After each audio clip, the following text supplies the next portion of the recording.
Hey there, it's Dr. Sam at 10 o'clock, and I'm excited to jump on this live with you all to share 10 ways on how you can best prepare for a teaching interview with the demo lesson part. So sometimes this one is offered, this part of the teaching interview process is offered either the second round or maybe the third round of interviews. You might be asked to do a teaching demo. So let's dive into 10 tips to help you when you are being asked to do a teaching demo. Some of these are things to do to prepare for your demo lesson, and others are things to do during your demo lesson. So if you have any questions, comments, concerns, or compliments, you can totally drop them in the Q&A box down below. And without further ado, let's jump in and get started. All right.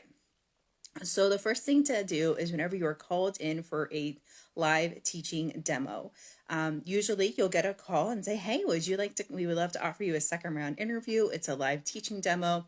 And sometimes information is shared with you about that demo lesson. So you're going to want to jot down everything you can about the information that's provided. So sometimes they'll give you the grade level, the subject area, the content or the topic. They might give you a standard that they're working on, how many students are in the class. But if they don't give you that information, you're going to want to ask for it. So a few things you're going to ask for is how many students are in the class. I have a little note here so I don't forget. How many students are in the class so you know how many materials and resources to prepare for. What types of accommodations or modifications are needed for the students in the class. That also shows, hey, I'm looking to make sure my class is accessible for my students who may have IEPs or 504s in my class today.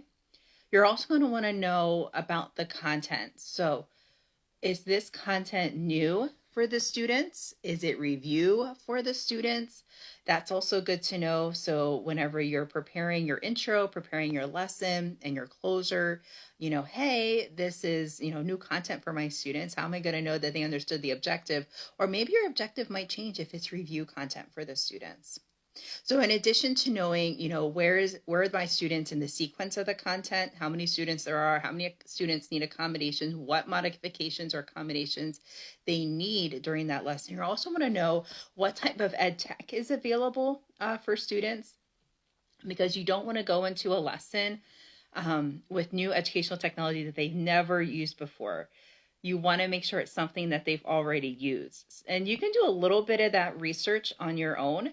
For example, if you're going in for an elementary position or a middle level, you can go in and maybe look on the class website or on the school's website and see what kind of content, ed tech content that they use in their classrooms. That could be helpful.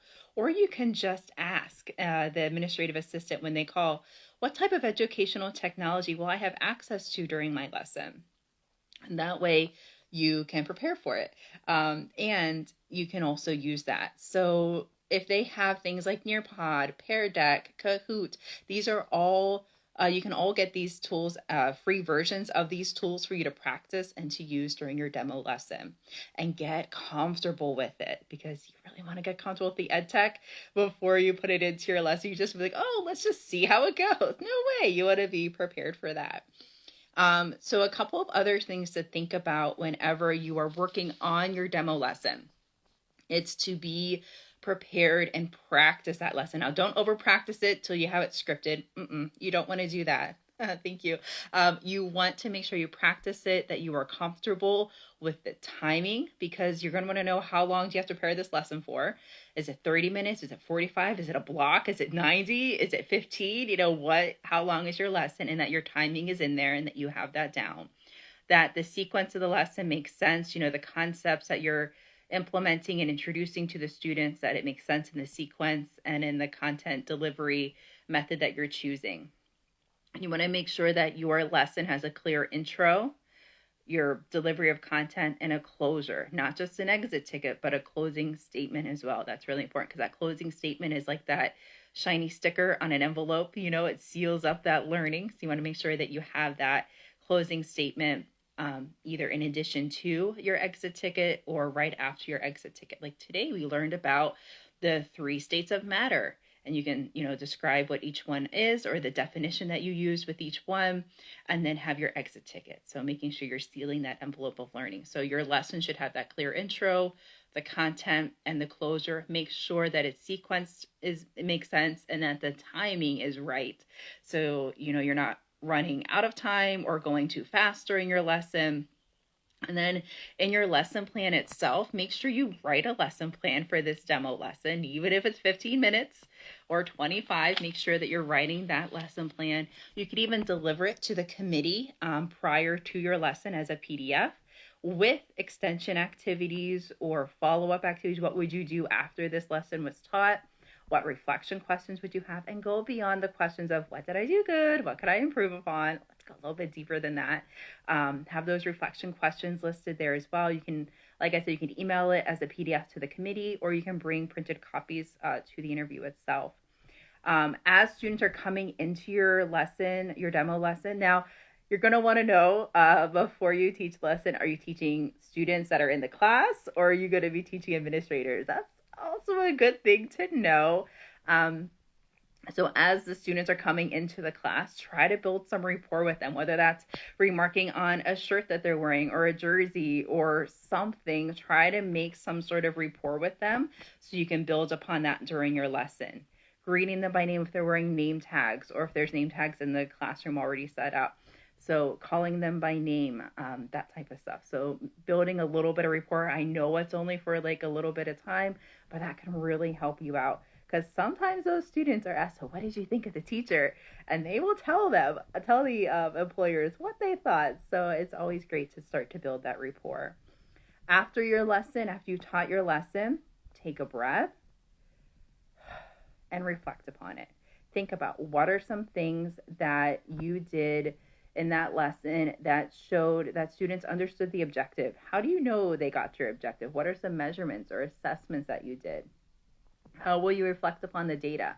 So for example, if you used Nearpod in your lesson, bring that up at whenever the students leave and you're reflecting upon it, and see, hey, did my students understand what I was throwing down today? How do I know that? What would I go back and reteach? What do I know students understand like awesomely that I don't have to go back and reteach, or just like touch upon during next time I teach this, or next time I see my students?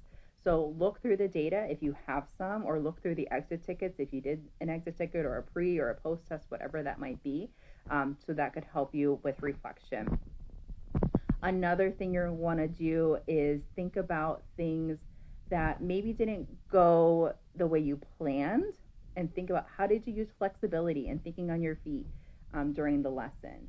Maybe you grouped students and that did not work out great, or maybe it worked awesome and you want to reflect upon that. So be ready to reflect upon your lesson and to think critically about the way you planned your lesson, the way you prepared your materials, the way the classroom, how you set that classroom environment, that tone of respect and rapport with your students, and not only your instruction, but these other areas too. Always, friends, be a professional in this teaching demo. From the time you walk into that building, from the time you get back to your car, you are on. So be the professional that you are.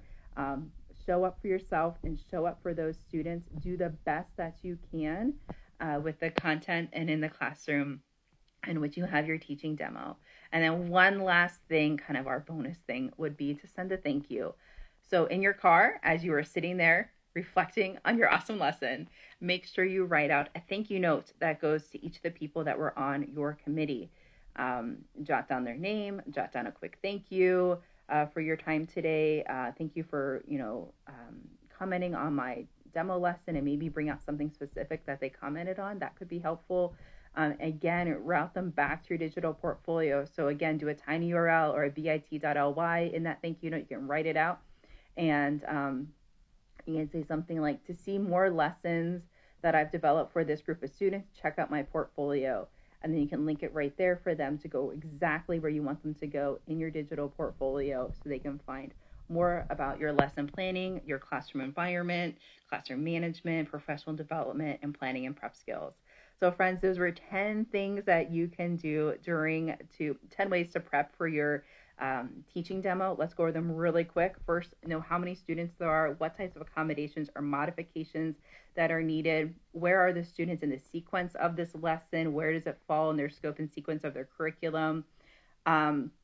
Make sure that your lesson has an intro, your content delivery, your instructional strategies, and a closing statement that's all very clear. Make sure it's engaging for students, because you want to make sure students are engaged in that lesson, that they are soaking up what you have to say.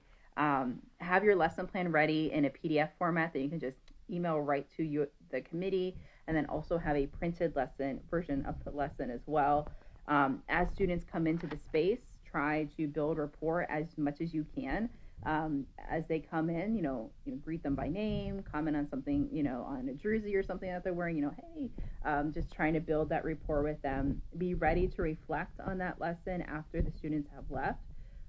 Take a breath and reflect critically on how you did. Beyond what did I do good, what can I improve upon.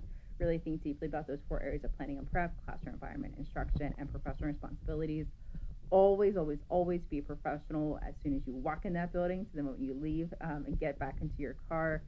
Practice your lessons so you have the timing and the sequence down. Make sure that you're practicing it.